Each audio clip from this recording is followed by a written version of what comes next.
Assalamualaikum warahmatullahi wabarakatuh dan salam sejahtera. Saya mewakili RBC Team dari Kolej Matrikulasi Pahang akan membentangkan kajian kami yang bertajuk Penggunaan ABOCAD dalam pengujian jenis darah. RBC Team terdiri daripada saya Siti Hajaratlah binti Mat Khairuddin Pang, Fazilah binti Abdul Wahab, Muhammad Ridwan bin Ali, Nurul Fadilah binti Cik Kamaluddin dan Kusuyati binti Kuzai. Semasa menjalankan eksperimen pengujian jenis darah, terdapat dua masalah yang telah dikenal pasti. Yang pertama, penggunaan slide yang kurang bersih yang menyebabkan dapatan eksperimen menjadi kurang tepat. Yang kedua, selepas eksperimen pelajar perlu membersihkan slide, maka dapatan eksperimen tidak dapat disimpan sebagai bukti eksperimen dan juga dijadikan sebagai kenangan. Objektif kajian ini adalah untuk yang pertama, mengenal pasti keberkesanan penggunaan ABOCAD dalam eksperimen pengujian jenis darah, dan yang kedua, untuk menjadikan pembelajaran lebih aktif dan menarik. Bagi persoalan kajian, yang pertama, kami mahu melihat sejauh manakah keberkesanan penggunaan ABOCAD dalam pengujian jenis darah, dan yang kedua, adakah penggunaan ABOCAD dapat menjadikan pembelajaran lebih aktif dan menarik. Bagi reka bentuk kajian, kami menjalankan kajian tindakan yang mana kami menggunakan kerangka konseptual kajian daripada gelung kajian tindakan Kemis dan McTaggart. Kajian ini melibatkan 30 orang pelajar Sistem 2 Semester SDS dan pelajar Sistem 4 Semester SES Kolej Matrikulasi Pahang yang dipilih secara rawak. Kajian ini juga melibatkan 17 orang pensyarah Unit Biologi Kolej Matrikulasi Pahang. Dalam kajian ini, untuk instrumen kajian kami menggunakan dua kaedah, iaitu melalui pemerhatian dan juga soal selidik. Bagi pemerhatian, kami menggunakan senarai semak, manakala menggunakan soal selidik, ia mengandungi 10 item soalan yang diadaptasi daripada kajian Salha. Item yang digunakan ialah berbentuk 5 skala Likert, iaitu 1. Sangat tidak setuju, 2. Tidak setuju, 3. Kurang setuju, 4. Setuju dan 5. Sangat setuju.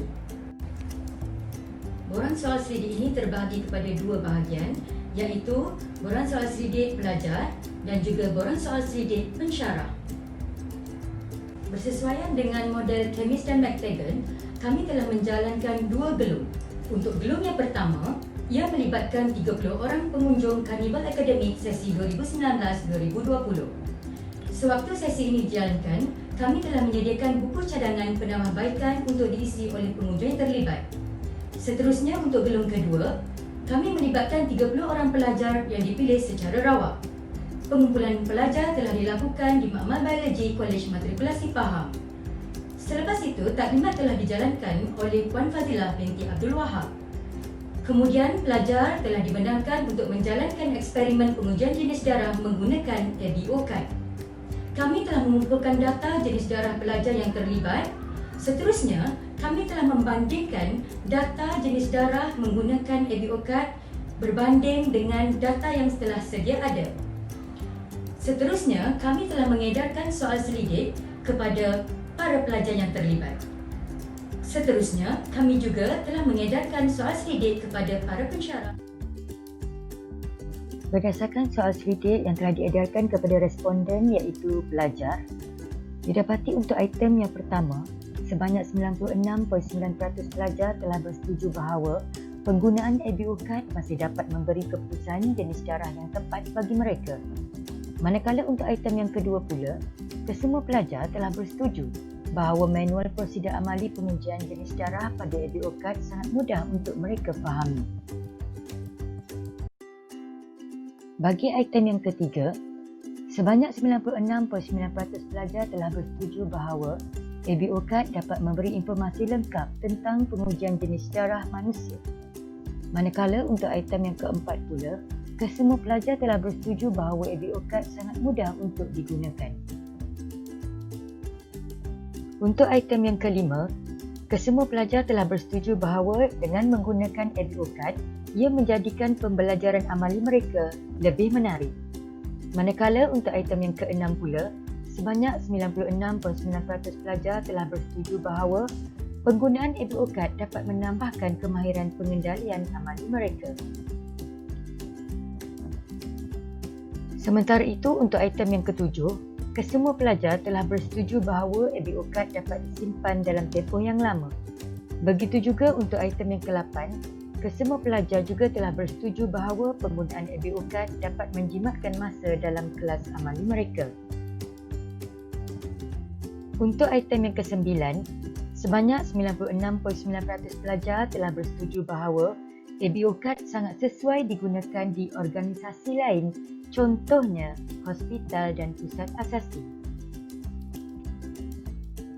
Dan untuk item yang ke-10, terdapat pelbagai kebaikan penggunaan ABOCAD yang telah disenaraikan oleh responden iaitu pelajar.